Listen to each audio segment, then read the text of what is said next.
Chapter 3 kinship caste and class Mahabharata, जो कि एक इंपॉर्टेंट सोर्स है सोशल लाइफ के बारे में पता लगाने के लिए। उसका क्रिटिकल एडिशन प्रिपेयर किया गया। क्रिटिकल एडिशन का मतलब यही होता है कि कोई भी टेक्स्ट है उसको अलग अलग टाइम पे लिखा गया है अलग अलग ऑथर्स ने, और वो अलग अलग पार्ट पे फैला हुआ है। उसको लाया जाए एक जगह पे और उसमें जो कॉमन है वो पता लगाया जाए क्या कॉमन है उसमें, और उसका एक एडिशन प्रिपेयर किया जाए।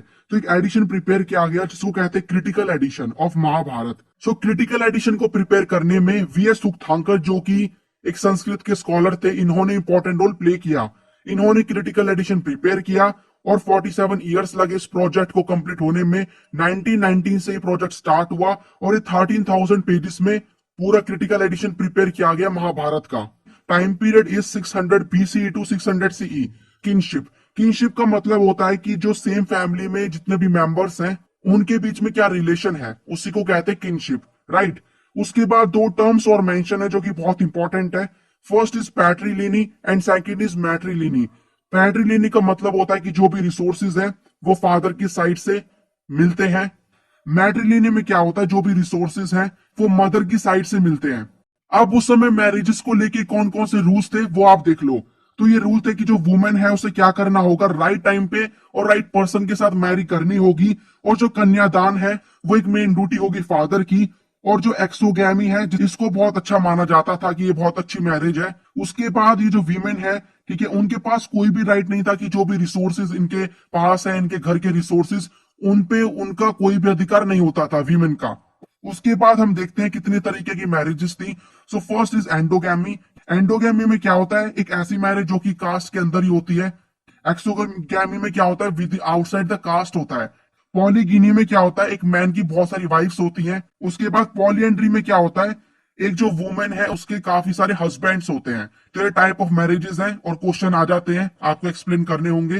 गोत्र आपको पता होगा, आपने गोत्र के बारे में सुना होगा। तो जो गोत्र होता है उसका नाम कहाँ से पड़ता है, कोई भी जो ऋषि मुनि है बड़े बड़े, तो वहां से गोत्र के नाम निकल के आते हैं। तो जो डिफरेंट पर्सन है उनके अलग अलग गोत्र होते हैं, ठीक है। तो यहाँ पर वो जो गोत्र है वीमेन का, उससे रिलेटेड कुछ रूल्स एंड रेगुलेशंस भी थे, जैसे कि मैरिज के बाद अपने फादर का गोत्र त्यागना होगा और अपने हस्बैंड का जो गोत्र है उसको अडॉप्ट करना होगा। और जो सेम गोत्र के पर्सन है वो मैरी भी नहीं कर सकते, क्योंकि ऐसा माना जाता है, जो कि आज भी प्रिवेल है कहीं ना कहीं सोसाइटी में, कि वो ब्रदर एंड सिस्टर ही हैं, एक फैमिली के पार्ट है इनडायरेक्टली, इसीलिए उनकी शादी नहीं होती, तो गोत्र अलग होने चाहिए। लेकिन यहाँ पर हमें एक्सेप्शन देखने को मिलता है, तो वो थे सातवाहन जो एम्पायर था। अब जैसे महाभारत को हमने यूज किया है वैसे ही दो अदर टेक्स्ट है, धर्मशास्त्र एंड धर्मसूत्रास, ठीक है। इसमें मेंशन है वर्ण सिस्टम के बारे में, जो कि उस समय सोसाइटी में आया था, ठीक है, जो कि एक्यूपेशन पे बेस्ड था। यानी कि यहाँ पर ये जो पर्सन है वो यही काम करेगा अगर वो इस वर्ण में पैदा हुआ है और कोई दूसरा काम नहीं कर सकता। तो ये वर्ण सिस्टम था क्या, तो इस वर्ण सिस्टम में चार कैटेगरी थी। पहले पे थे ब्राह्मण्स, दूसरे पे क्षत्रिय, वैश्यास एंड शूद्रास। ब्राह्मण्स का काम था कि जो वेदास है उनको पढ़ना और जो हवन होते हैं, सैक्रिफाइसेस होते हैं, उनको परफॉर्म कराना। क्षत्रिय जो जो लोग थे वर्ण के, इनका काम था कि जो वॉर है उसमें एंगेज रहना है उनको, इन्हें क्या करना है, कंट्री पे रूल करना है, ठीक है, और जस्टिस प्रोवाइड करना है पीपल को, उनकी प्रॉब्लम्स को सॉल्व करना है। ये जो वेश्य थे इनका काम था कि इन्हें एग्रीकल्चर परफॉर्म करना है, ट्रेड करना है, इन्हें इन्हें अपने एनिमल के साथ घूमना है, ठीक है, उनको पालना है, ओके, डोमेस्टिकेशन करनी है उनकी। और जो शूद्रास थे इनका काम ये था कि इन्हें क्या करना है, जो भी तीनों ये वर्ण है उनको सर्व करना है, इसमें स्लेव्स आते हैं। लेकिन ये जो वर्ण सिस्टम था इसको यूनिवर्सली फॉलो नहीं किया जाता था। इसका मतलब कुछ ऐसे हमें एविडेंस देखने को मिले हैं जिससे पता चलता है कि ये जो वर्ण सिस्टम था इसको लोग फॉलो नहीं करते थे। जैसे कि हमें ऐसा देखने को मिलता है कि देखो, वर्ण सिस्टम में क्या है कि जो क्षत्रिय है, ठीक है, वही रूल करेगा, वही किंग बनेगा। लेकिन हमें ऐसे एविडेंस देखने को मिले हैं जिसमें लोग क्षत्रिय भी नहीं थे लेकिन वो फिर भी रूलर बने, उन्होंने एक टाइम पीरियड पे रूल किया। एग्जाम्पल के लिए ऐसा माना जाता है कि जो मॉडर्न किंग्स थे वो लो ओरिजिन के थे, यानी कि उनका जो वर्ण था वो नीचे लेवल का था, क्षत्रिय नहीं थे वो, या तो वेश्यास थे या शूद्रास थे। सुंगास एंड कानवास ये ब्राह्मण्स थे, फिर भी ये रूलर बने। चार्ल्स जो थे वो अनटचेबल्स थे, एंड सातवाहन भी ब्राह्मण थे। तो आप ये देख सकते हो कि ये जो रूल्स एंड रेगुलेशंस है कि क्षत्रिय ही जो है किंग बनेगा, इनको यूनिवर्सली फॉलो नहीं किया जाता था। हमने वर्ण सिस्टम में ये देखा कि लोगों को काम के बेसिस पे डिवाइड कर दिया, लेकिन और भी एक्यूपेशन है, और भी काम है, जैसे कि गोल्ड स्मिथ है, सुनार, लोहार है। तो ये कहां पर आएंगे, ये किस कैटेगरी में आएंगे, बहुत सारी जाति बनेंगी, लोहार जाति, कुम्हार जाति, कई सारी जाति बनती है। तो आप ये जो जाति आज देखते हो, कास्ट देखते हो, ये वहीं से बनना स्टार्ट हो गई, ठीक है। तो ये जो अनटचेबल्स हैं, इनको माना जाता था कि ये बहुत ओड हैं, अनसिविलाइज्ड है, और इनको एनिमल की तरह ट्रीट किया जाता था। तो मनुस्मृति में हमें ये मेंशन है कि ड्यूटीज क्या थी अनटचेबल्स की। जैसे कि इन्हें आउटसाइड द विलेज रहना पड़ता था, गांव के बाहर, ठीक है। इनको चांडास कहा जाता था। इन्हें क्या करना होता था, डेड बॉडी जो है, ठीक है, जिसके कोई भी रिलेटिव नहीं है, वो मर गया, तो उसकी डेड बॉडी को दफनाना, उसका अंतिम संस्कार करने का काम करते थे ये। इन्हें क्या करना होता था, जो भी पर्सन है जो मर गया, उसकी जो भी क्लोथ्स है उनको पहनना होता था। ये लोहे के ऑर्नामेंट्स पहनते थे, और ये रात में ना स्ट्रीट में आ भी नहीं सकते। और इवन फायान जो कि चाइना से आए थे, ये पिलग्रिम थे, ट्रैवलर थे, इन्होंने ये मेंशन किया है अपनी बुक में कि अनटचेबल्स को क्या करना होता था, जब भी वो स्ट्रीट में आते थे, गली में जहां पर लोग रह रहे हैं, इन्हें ताली बजानी होती थी, ताकि और जो लोग हैं जो कि अनटचेबल नहीं है, बड़ी कास्ट के हैं, वो इनको देखने से बच जाएं, आवाज सुन के, इनकी ताली की आवाज सुन के, और घर के अंदर चले जाएं, सो दैट ये देखे भी ना उनको।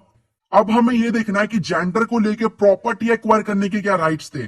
कि प्रॉपर्टी एक्वायर करने के जेंडर को लेके राइट ये थे कि जो मेल है उसको प्रॉपर्टी एक्वायर करने के राइट्स थे, लेकिन फीमेल के पास कोई भी राइट नहीं था कि वो कोई भी प्रॉपर्टी, लैंड या फिर रिसोर्सेज रख सकती है अपने पास। और वर्ण को लेके प्रॉपर्टी के क्या राइट्स थे, तो यहाँ पर ब्राह्मण जो थे उनके पास भी लैंड थी, क्योंकि जो किंग्स थे वो उनको लैंड दिया करते थे। एंड किंग के पास, क्षत्रिय उनके पास तो लैंड होगी क्योंकि वो तो किंग है, ठीक है। वेश्यास वगैरह जो थे उनके पास भी लैंड थी, क्योंकि वो एग्रीकल्चर क्या करते थे। लेकिन शूद्रास के पास कोई भी राइट नहीं था कि वो लैंड को एक्वायर कर सके। महाभारत जो कि एक इंपॉर्टेंट सोर्स है इस चैप्टर का, इसके बारे में कुछ जान लो। तो महाभारत की लैंग्वेज क्या है, तो महाभारत को स्टार्टिंग में संस्कृत लैंग्वेज में लिखा गया। उसके बाद इसके ऑथर, ठीक है, ऑथर कौन है, तो व्यास ऑथर हैं, जिनको रियल ऑथर माना जाता है। कंटेंट दो पार्ट में डिवाइडेड है, नरेटिव एंड डायडेक्टिक।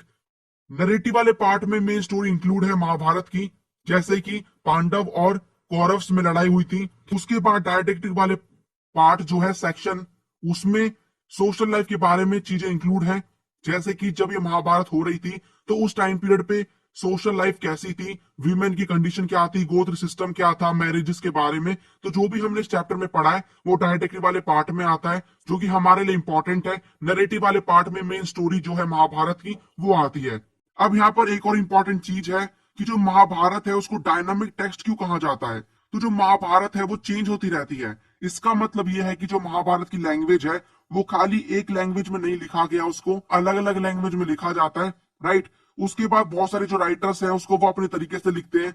उसके बाद यहाँ पर राइटर्स ने पिक्चर्स वगैरह यूज करी, बहुत सारे ड्रामा भी दिखाए जाते हैं, बने हैं ड्रामा महाभारत से रिलेटेड। तो ये डायनामिक टेक्स्ट है जो कि चेंज होता रहता है।